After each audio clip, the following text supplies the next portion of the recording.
ஆண்டவரை பார்த்து கேட்டானா, வாழ்க்கையில வேதனை தாங்க முடியலையே, ஏன் என்ன படைச்சீங்கன்னு கேட்டானா. அதுக்கு ஆண்டவர் சொன்னாரா, மகனே ஏன் இப்படி கதற, காக்காவை கவனிச்சு பாருன்னு சொன்னாராம். அப்பதான் இவன் காக்காவை கவனிச்சு பார்த்தான். காக்கா விவசாயமும் பண்றது இல்ல, அறுவடையும் பண்றது இல்ல, முடமுடையா சேர்த்து வைக்கவும் இல்ல. காக்காய்க்கு பேங்க் பேலன்ஸ் 0 தாங்க. அதுக்கு பேங்க் அக்கௌண்டே கிடையாதுங்க. நம்புங்க, காக்கா போய் சொல்லாது. காக்கா யாராவது சாப்பாடு கொடுத்தா தனியா சாப்பிடாதுங்க. சித்தப்பாங்க ஓடிவாங்க, பெரியப்பாங்க ஓடிவாங்க, என் மச்சாங்க ஓடிவா, என் மாப்பிள்ளைங்க ஓடிவா, இந்த மகராச சோர்த்தராரு எல்லாரும் ஓடிவாங்க அப்படின்னு கூப்பிடும். ஒரு காக்கா செத்து போயிட்டா எல்லா காக்காவும் குப்பாடு போட்டு ஆடும். அதுக்கு கடனும் கிடையாது, சுகர் பிரஷர் வியாதியும் கிடையாது. அது வாடகை வீட்டுல குடியிருக்காது, எல்லாம் சொந்த வீடு. இத கவனிச்சு பார்த்த மனுஷன் எப்பேற்பட்டவன்னு தெரியுமா? நேத்து ஒருத்தர் ஒரு மளிகை கடைக்கு வந்தாரு.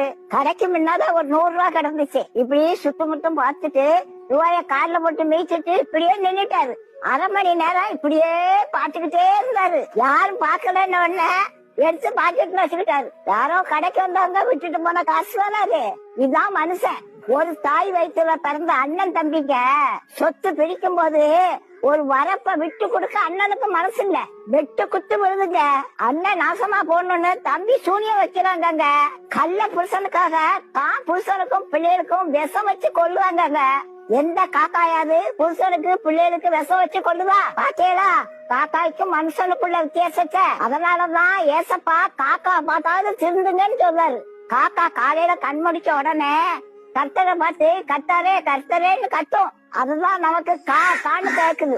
பல மனுஷன் கடவுளை நினைச்சு கூட பாக்குறது இல்ல. படைச்சவர் மேல பாரத்தை வச்சுட்டு ஒழுக்கமா வாழுங்க, வாழ்க்கையே இனிமையா மாறிடுங்க.